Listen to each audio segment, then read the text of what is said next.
ये न्यूज देखी आपने? मुख्यमंत्री योगी जी और रक्षा मंत्री राजनाथ सिंह ने लखनऊ में 9 किलोमीटर लंबे एक ग्रीन कॉरिडोर का उद्घाटन किया और उस रोड पर 2 दिन बाद ही 10 फीट गहरा गड्ढा हो गया। मतलब इधर उद्घाटन उधर बरसी।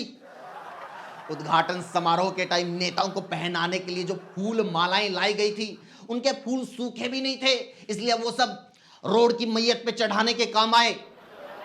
अच्छा, जब मैं ना ये न्यूज इंटरनेट पे सर्च कर रहा था तो वहां गड्ढे की फोटो तो मिल गई, लेकिन किसी ने न्यूज में योगी जी और राजनाथ सिंह की उद्घाटन करने वाली फोटो नहीं लगाई।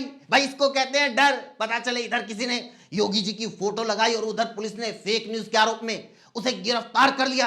अरे सर, न्यूज तो एकदम एकदम बिल्कुल सही है। हमारे खुद रिपोर्टर ने जाके गड्ढे की वीडियो बनाई है। भाई बात गड्ढे की है ही नहीं, गड्ढे की गहराई की है। तूने न्यूज में 10 फीट गहरा गड्ढा लिखा है, जबकि गड्ढा तो 9.5 फीट का है। अरे सर, आधा फीट से क्या ही फर्क पड़ता है? अच्छा, फर्क नहीं पड़ता। हवलदार, एक काम करो, इसके गले में रस्सी डाल के इसे जमीन से आधा फीट ऊपर लटका दो। हेलो नमस्कार दोस्तों, स्वागत है आपका रिपोर्टर के महेंद्र सिंह शो में। आज के शो में हम योगी जी की नहीं बल्कि एक बार फिर मोदी जी की बात करेंगे, क्योंकि वो लोगों को लाइन में लगा के एक बार फिर इलेक्शन कैंपेन करने निकल चुके हैं बंगाल में। वैसे मोदी जी को एक भाषण सिलेंडर की लाइन में आकर भी देना चाहिए, क्योंकि आजकल रैली से ज्यादा भीड़ वहीं होती है। ये बेटी कब से चित्र लेके खड़ी है, कोई कलेक्ट कर लीजिए ताकि वो बेटी आराम से बैठ सके। अबे यार, please please Modi ji, please इस स्क्रिप्ट में थोड़ा चेंज करो। ये सबको पता चल चुका है। मूवी में इंटरवल, क्रिकेट मैच में ब्रेक, मोदी के काफिले में एम्बुलेंस और रैली में कोई पोस्टर लेकर आएगा ही आएगा। एक टाइम पे कोई अंधभक्त मोदी विरोधी को एंटी हिंदू बोलना भूल सकता है। गुरमीत राम रहीम पैरोल पे बाहर आना भूल सकता है।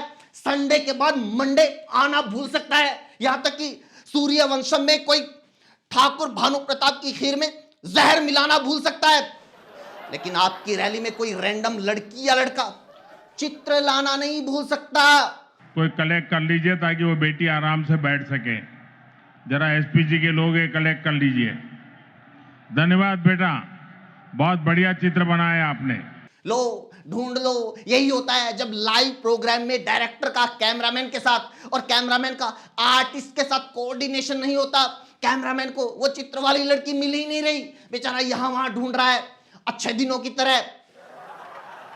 एक्चुअली ये जो फोटो वाला सीन है, ये इसलिए भी स्क्रिप्टेड लगता है क्योंकि मोदी जी की जो रैली होती है उसमें स्टेज और जनता के बीच में बहुत दूरी होती है। स्टेज और पब्लिक के बीच में एक लंबा चौड़ा गैप होता है, इसे डी बोला जाता है। स्टेज के सामने की भीड़ में कोई पोस्टर लेकर खड़ा बंदा इतना ही दिखता है जितना इस फोटो में मोदी जी।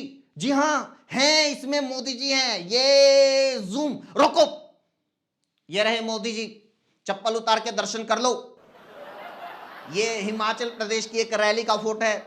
जब मैं न्यूज रिपोर्टिंग करता था तो रैली कवर करने के लिए गया था। हम मीडिया गैलरी में आगे थे, वहां से मैंने ये फोटो ली थी। वहां से स्टेज इतनी दूर था कि आप चेहरों का सिर्फ अंदाजा लगाते हो, दिखता कुछ नहीं है। तो इतनी भीड़ के बीच में जहां हर दूसरा आदमी हाथ में कोई बैनर, पोस्टर या झंडा लिए खड़ा है, उनके बीच में कोई रैंडम लड़की फोटो लेकर खड़ी है। ये ढूंढ पाना ऐसा ही है जैसे मोदी जी की स्पीच में लॉजिक ढूंढना। बंगाल में बदलाव अब दीवारों पर भी लुक चुका है। क्या क्या क्या क्या क्या, क्या, क्या बोला आपने? दीवारों पे क्या हो चुका है? अब दीवारों पर भी लुक चुका है। लुक चुका है या लुट चुका है या लुट चुका है, लुट चुका है या लिख चुका है? क्या मोदी जी, जब दीवारों पे लिख चुका है तो पढ़ क्यों नहीं पा रहे? खैर, ये फालतू की बातें छोड़कर हम मेन टॉपिक पे आते हैं। देखते हैं कि मोदी जी बंगाल में किस इशू पर वोट मांग रहे हैं। कल टीएमसी ने इस रैली में आने वाले आप सभी लोगों को चोर कहकर गाली दी है। अबे यार, फिर से गाली? मोदी जी, आपके पास सिर्फ एक ही इशू है क्या? गाली। कभी कहते हो ओपोजिशन ने मुझे गाली दी, कभी कहते हो मेरी मां को गाली दी, अब कह रहे हो लोगों को गाली दी। कोई विकास के नाम पे वोट मांगता है, कोई जात के नाम पर, कोई धर्म के नाम पर। हमारे मोदी जी इकलौते ऐसे नेता हैं जो गाली के नाम पे वोट मांगते हैं। सोचो, जब 50-100 साल बाद लोग ये पुराने वीडियो देखेंगे तो मोदी जी के बारे में क्या सोचेंगे कि उन्होंने अपने कार्यकाल में क्या किया? सिर्फ गाली खाई। भाजपा के झंडे उखड़वा दिए, पोस्टर फड़वा दिए, आप लोगों को आने से रोकने के लिए ट्रैफिक जैम करवाया, ब्रिज बंद करवा दिए, गाड़ियां रुकवा दी। अरे सर जी, जब टीएमसी ने सब कुछ बंद करवा रखा था तो इतने लोग कैसे आए उड़ के? यहाँ की निर्मम सरकार ने बंगाल के युवाओं को पलायन का अभिशाप दिया है। आपके बेटे बेटियों को दूसरे राज्यों में पलायन करना पड़ता है। हाँ जी, सारा पलायन तो बंगाल के लोगों को करना पड़ रहा है, क्योंकि वहां बीजेपी की सरकार जो नहीं है। बंगाल के सारे लोग तो बीजेपी की सरकार वाले बिहार में पलायन कर रहे हैं। कर्नाटक तमिलनाडु वाले अपना स्टेट छोड़कर बिहार में रोजगार ढूंढ रहे हैं। पंजाब हिमाचल वाले बिहार में आकर दिहाड़ी कर रहे हैं। अरे क्या मोदी जी, वो घुसपैठ या हिंदू मुस्लिम यहां तक ठीक है, कम से कम आप पलायन की बात तो किया ही मत करो, क्योंकि जितना बीजेपी की सरकारों वाले राज्यों से पलायन हो रहा है इतना कहीं से नहीं हो रहा। और आपकी मेहरबानी से तो राज्य छोड़िए, देश से इतना पलायन हो रहा है कि अगर दूसरे देश वाले वीजा दे दे तो आधे घंटे में आधा देश खाली हो जाए। बंगाल के युवा प्रतिभा और हुनर में सबसे आगे है। अरे यही बात तो आपने थोड़े दिन पहले बिहार में भी की थी। यही बात आप अगली रैली में असम में भी बोलोगे। यही बात अगले इलेक्शन में यूपी में भी बोलोगे। आपकी ऐसी ऐसी बातें सुन के ही लोग नया सीखने को तैयार नहीं है, क्योंकि मोदी जी ने बोल दिया है हम तो वैसे ही सबसे आगे हैं, अब इससे आगे निकलकर कहां जाएं? क्या मोदी से पहले 2047 में पहुंच जाएं? यहाँ का युवा ना डिग्री ले पा रहा है। अरे मोदी जी, युवा जानबूझ के डिग्री नहीं ले रहा, कह रहा है हमें भी पीएम बनना है।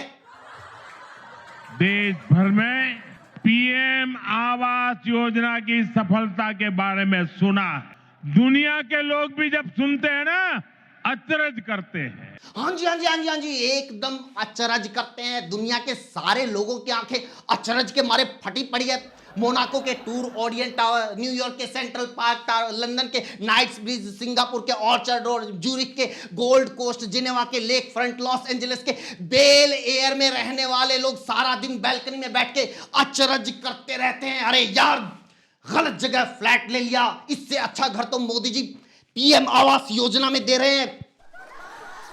और मुझे तो आज तक ये समझ में नहीं आया कि मोदी जी को ये क्यों लगता है कि उनकी हर एक स्कीम को देखकर सारी दुनिया अचरज में पड़ जाती है। सर जी, आप योजना ही तो चला रहे हो, कौन सा दांतों से ट्रेन खींच रहे हो? जो लोग बंगाल से बाहर रह रहे हैं, ऐसे हर गरीब परिवार को पक्का घर मिल रहा है। बंगाल के बाहर हर परिवार को पक्का मकान मिल रहा है, तो फिर ये यूपी, बिहार, उड़ीसा, झारखंड के बेचारे प्रवासी मजदूर फालतू में एक एक कमरे, एक एक हॉल में 20-20 लोग पड़े रहते हैं। अबे हम तो बस वैसे ही ये एक साथ रहते हैं क्योंकि वो मोदी जी ने कहा है ना, हिंदुओं एकजुट रहो। अगर हर परिवार को पक्का मकान मिल रहा है तो ये शहरों में 15-20 हजार की प्राइवेट नौकरी करने वाले, दिहाड़ी मजदूरी करने वाले सारे लोग क्या मोदी का विरोध करने के लिए किराए के मकानों में पड़े हैं, या मोदी को बदनाम करने के लिए करोड़ों लोग झुग्गियों में रह रहे हैं? हो सकता है भाई, ये हो सकता है, क्योंकि 2014 से पहले इस देश में लोगों को अगर कोई प्रॉब्लम होती थी तो वो सिर्फ प्रॉब्लम होती थी, लेकिन अब अगर कोई प्रॉब्लम होती है तो मोदी को बदनाम करने के लिए होती है। लोग एटीएम की लाइन में लगे हैं तो मोदी को बदनाम करने के लिए लगे हैं। लोग सिलेंडर की लाइन में लगे हैं तो मोदी को बदनाम करने के लिए लगे हैं। मोदी को बदनाम करने के लिए लोग इस हद तक गिर जाते हैं, इस हद तक गिर जाते हैं कि कोरोना काल में कई लोग तो गंगा में लाश बनकर तैर रहे थे। बंगाल में लोग पूछ रहे हैं, जब देश के बाकी हिस्सों में हर घर जल पहुंच सकता है तो इंदौर में मौत क्यों पहुंच रही है? हरियाणा में बीमारी क्यों पहुंच रही है? यूपी में गंदगी क्यों पहुंच रही है? ये बीजेपी सरकारों की गलती है, या वहां भी रात को ममता बनर्जी सीवरेज की लाइन तोड़ के चली जाती है, करबो मरबो तोड़बो?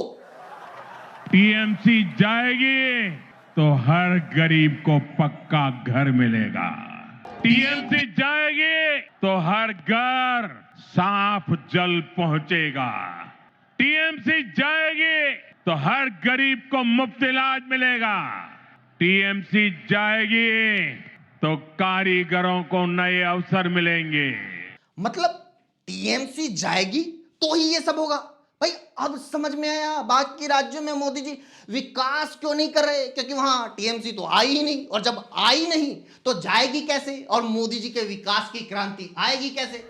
ये कमाल की बात है। मोदी जी की भावनाएं सिर्फ उन्हीं स्टेट के लिए उफान मारती है जहां बीजेपी की सरकार नहीं है। वहां की जनता का दर्द, उनकी बदहाली देख के मोदी जी इतने भावुक हो जाते हैं, इतने भावुक हो जाते हैं, खुद बीजेपी स्टेट वाले दुआ करने लगते हैं, काश हमारे यहां भी किसी और पार्टी की सरकार होती। लेकिन टीएमसी ने लेप के गुंडों और माफियाओं को ही अपनी पार्टी में भर्ती कर लिया। और आपने टीएमसी वालों को, सच्ची बीजेपी के पास बंगाल में अपना नेता है कौन?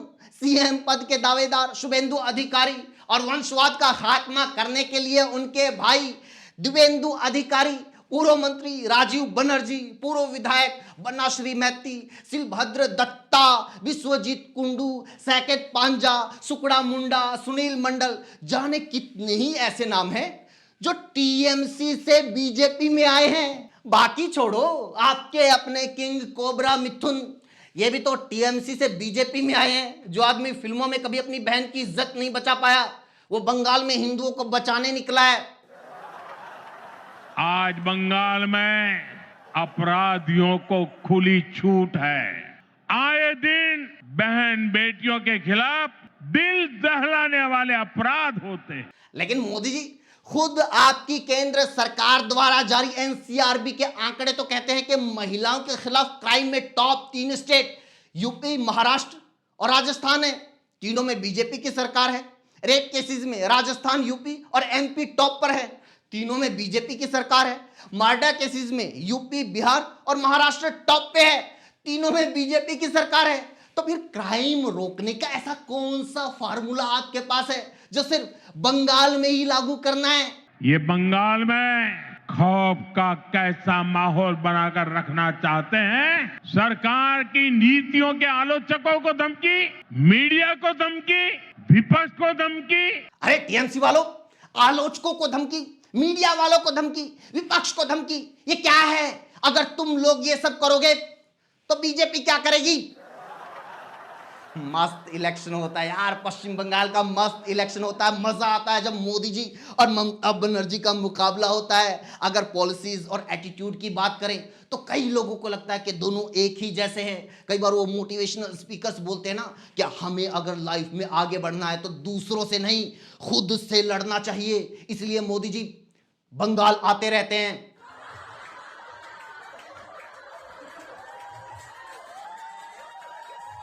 खैर, इसी के साथ वीडियो में इतना ही दोस्तों। आपको कैसी लगी और पश्चिम बंगाल इलेक्शन को लेकर आपकी क्या प्रेडिक्शन है, कौन जीतेगा? आप हमें कमेंट करके जरूर बताइए। जितनी जानकारी मैंने हासिल की है उससे लगता है कि मुकाबला बहुत दिलचस्प होने वाला है। और इस बार मोदी जी ने अपनी स्ट्रेटजी में थोड़ा चेंज भी किया है। जो मोदी पिछले इलेक्शन में दीदी ओ दीदी, दीदी और दीदी करते घूम रहे थे, वो इस बार दीदी ममता बनर्जी का नाम तक नहीं ले रहे।